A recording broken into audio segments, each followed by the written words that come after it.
¿Qué tal? Buenas noches, bienvenidos a este podcast de Pablo Acosta. Soy estudiante de la carrera de Derecho UNID en el quinto cuatrimestre para la materia de Derecho Financiero. Hoy hablaremos sobre el presupuesto de egresos. Vamos a explicar cuáles son los principios constitucionales, actividades, funciones y clasificación, así como la estructura y propios del presupuesto de egresos y sobre la ley de ingresos de la Federación de 2019, en una forma muy sintetizada, ya que no podemos utilizar demasiado este espacio sin aburrirlos.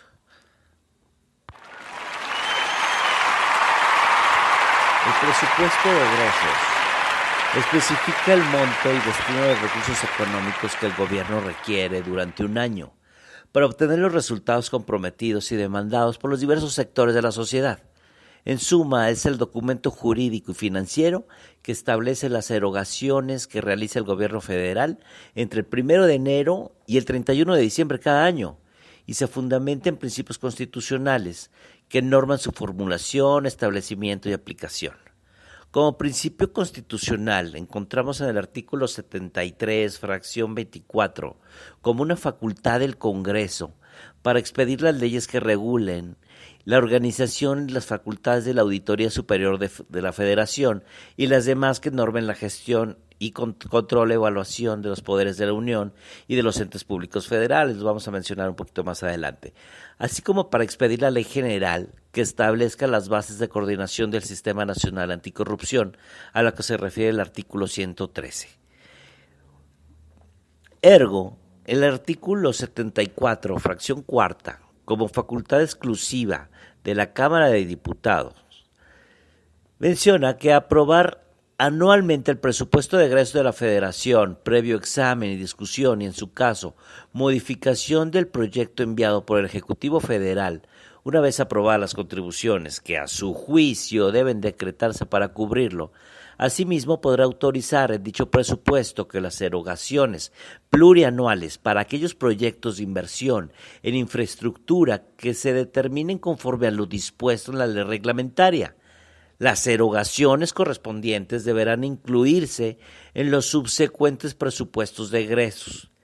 El Ejecutivo Federal hará llegar a la Cámara la iniciativa de la Ley de Ingresos y el proyecto de presupuesto de egresos de la Federación a más tardar el 8 de septiembre, debiendo comparecer el secretario del despacho correspondiente a dar cuenta de los mismos, es decir, el secretario de Hacienda y Crédito Público. La Cámara de Diputados deberá aprobar el presupuesto de egresos de la Federación a más tardar el 15 de noviembre.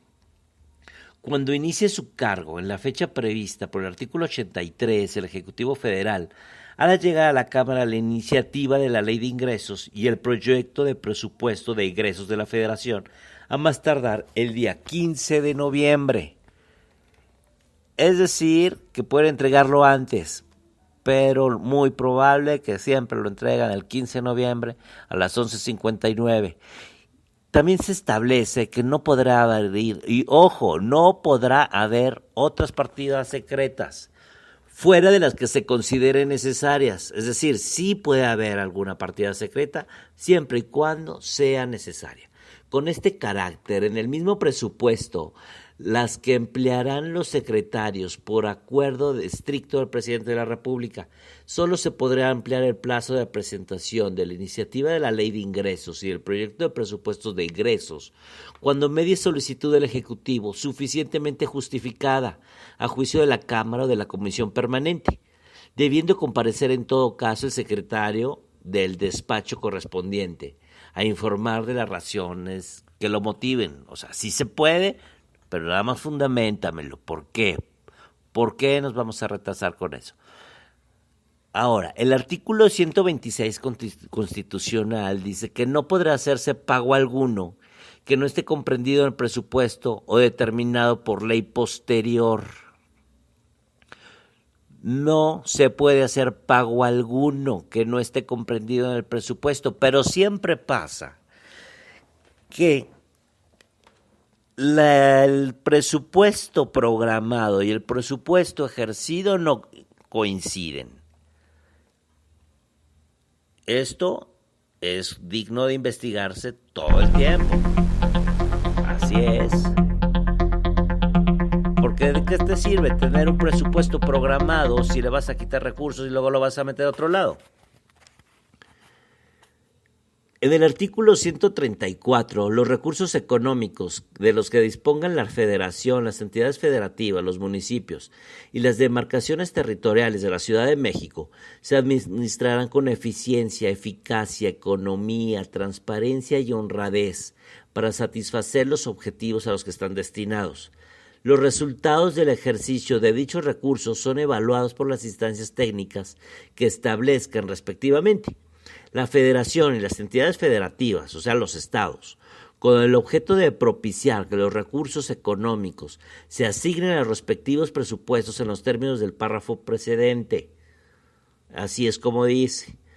Sin menoscabo de los dispuestos en el artículo 26, apartado C, artículo 74, fracción sexta, y del 79 de esta Constitución que vamos a revisar en la segunda sesión. Las adquisiciones, arrendamientos y anegaciones de todo tipo de bienes, prestación de servicios de cualquier naturaleza y la contratación de obra que realicen se adjudicarán o se van a llevar a cabo a través de licitaciones públicas, mediante la convocatoria pública para que libremente se presten proposiciones, no a compadritos. ¿Estás oyendo, AMLO?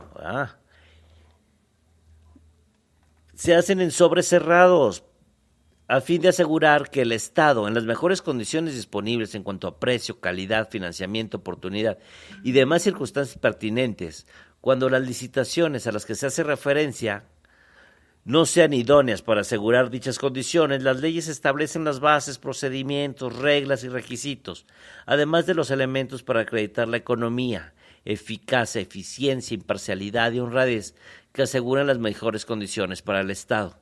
El manejo de los recursos económicos federales por parte de las entidades federativas, los municipios y las demarcaciones territoriales de la Ciudad de México, ahora alcaldías, se sujetan a las bases de este artículo y a las leyes reglamentarias.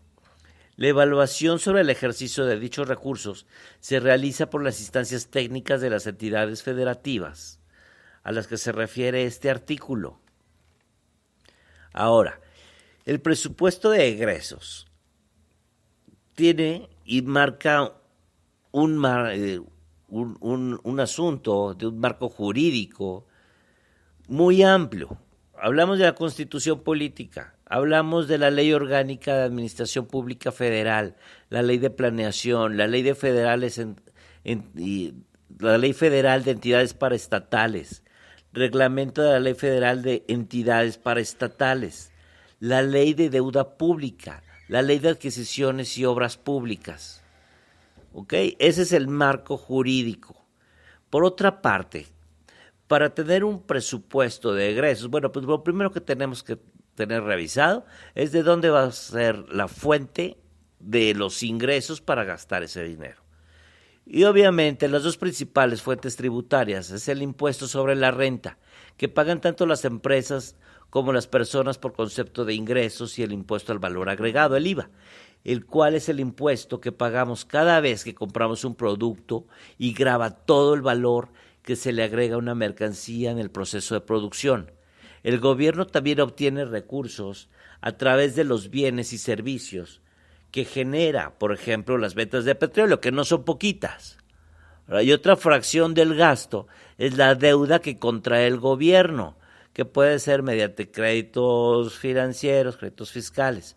Pero el caso es que antes del 15 de noviembre, el presidente envía su iniciativa a la Ley de Ingresos a la Cámara de Diputados y Senadores para su aprobación. Con este documento se especifican los conceptos y cantidades estimadas de dónde se percibirán los ingresos para el siguiente año fiscal.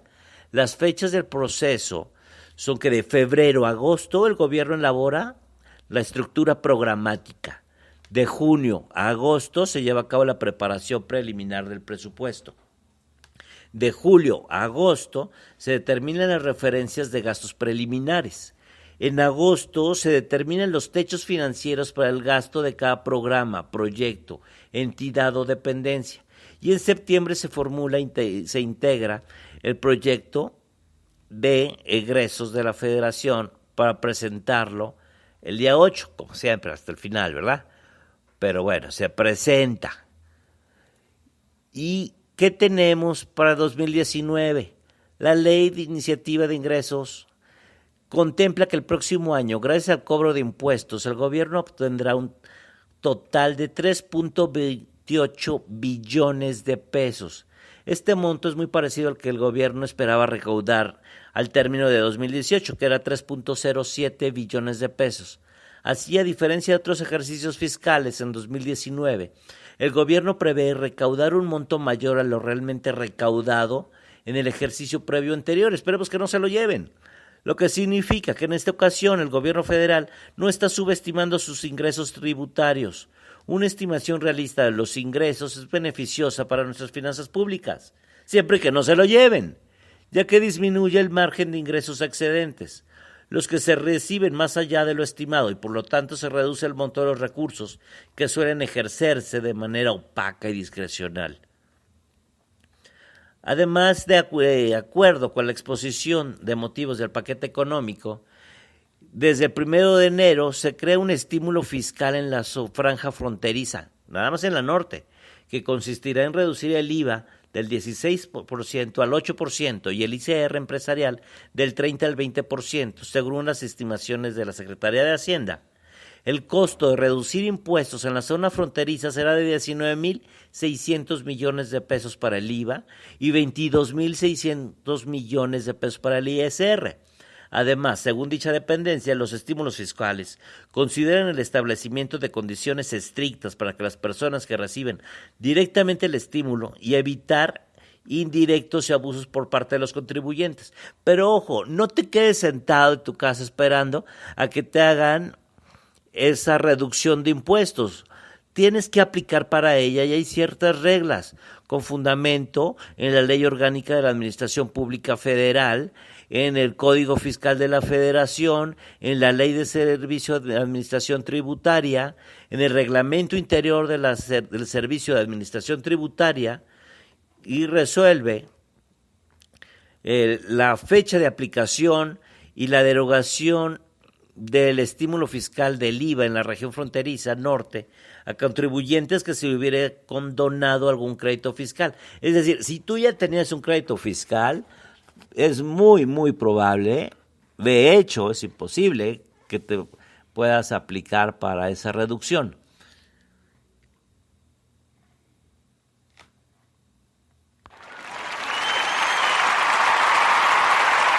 Y bueno, hasta aquí vamos a llegar por hoy con la ley de egresos, de cómo se formó, cuál fue su estructura, quién nos lo dispone, cuál es el marco jurídico y cómo están las cosas para 2019. En el próximo podcast vamos a hablar sobre las subfunciones del gasto social, cómo aumentaron sus recursos con respecto a lo aprobado el año pasado en cuanto a protección social, que aumentó un 10.7, vivienda y servicios a la comunidad, aumentó 6.6, en salud aumentó, en educación aumentó, y por otra parte nos preocupan las disminuciones en recursos respecto al aprobado para protección ambiental, que disminuyó un 32.6%, recreación, cultura y otras manifestaciones sociales también a la baja. Así que, bueno, esperamos su atención, la agradecemos y un saludo para el licenciado Homero y espero que me ponga un Diego Verdaguer. Saludos. Hasta la vista, babies.